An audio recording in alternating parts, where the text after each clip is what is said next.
The Dolby Theater is a long way from Gaza, but the ongoing conflict in Palestine made an impact at the 2024 Oscars.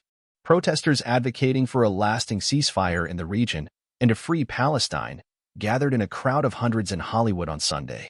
They made their way all the way to the Oscars red carpet, where they were greeted by LAPD officers in riot gear. According to New York Times journalist Nicole Sperling, the pro-Palestinian protest shut down a main thoroughfare near the theater and delayed some big stars' arrival at the Academy Awards ceremony. Later, the protesters approached the red carpet itself, and several social media users posted videos showing police using batons against protesters. Within the ceremony, several Oscars attendees wore pins showing their support for Palestinians.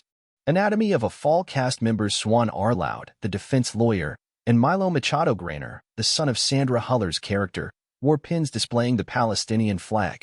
Others, like singer Billie Eilish and Poor Things co-stars Rami Youssef and Mark Ruffalo, wore red buttons representing the Artists for Ceasefire coalition.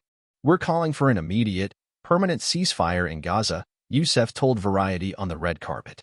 "We're calling for peace and lasting justice for the people of Palestine. I think it's a universal message of let's stop killing kids. Let's not be part of more war."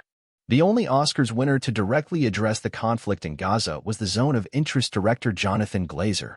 Taking the stage after winning the award for Best International Feature Film, Glazer said that his film about the Holocaust has a lot of relevance to the present moment.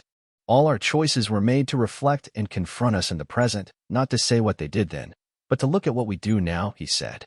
"Our film shows where dehumanization leads at its worst. Right now, we stand here as men who refute their Jewishness and the Holocaust being hijacked by an occupation that has led to conflict for so many innocent people. Whether the victims of October 7th in Israel or the ongoing attack on Gaza, all the victims of this dehumanization. How do we resist?" As an example of how to help people suffering from dehumanization and genocide, Glazer dedicated his win to a woman named Alexandria, who had been a member of the Polish resistance and did food for Auschwitz prisoners. After meeting her shortly before her death, Glazer created a character in the film based on her. "The girl who glows in the film as she did in life," Glazer said. "I dedicate this to her memory and her resistance. Thank you." Oppenheimer star and Best Actor winner Cillian Murphy also seemed to allude to conflicts around the globe, from Gaza to Ukraine, the subject of Best Documentary winner 20 Days in Mariupol, in his acceptance speech. "We made a film about the man who created the atomic bomb, and for better or worse we're all living in Oppenheimer's world," he said. "So I'd really like to dedicate this to the peacemakers everywhere."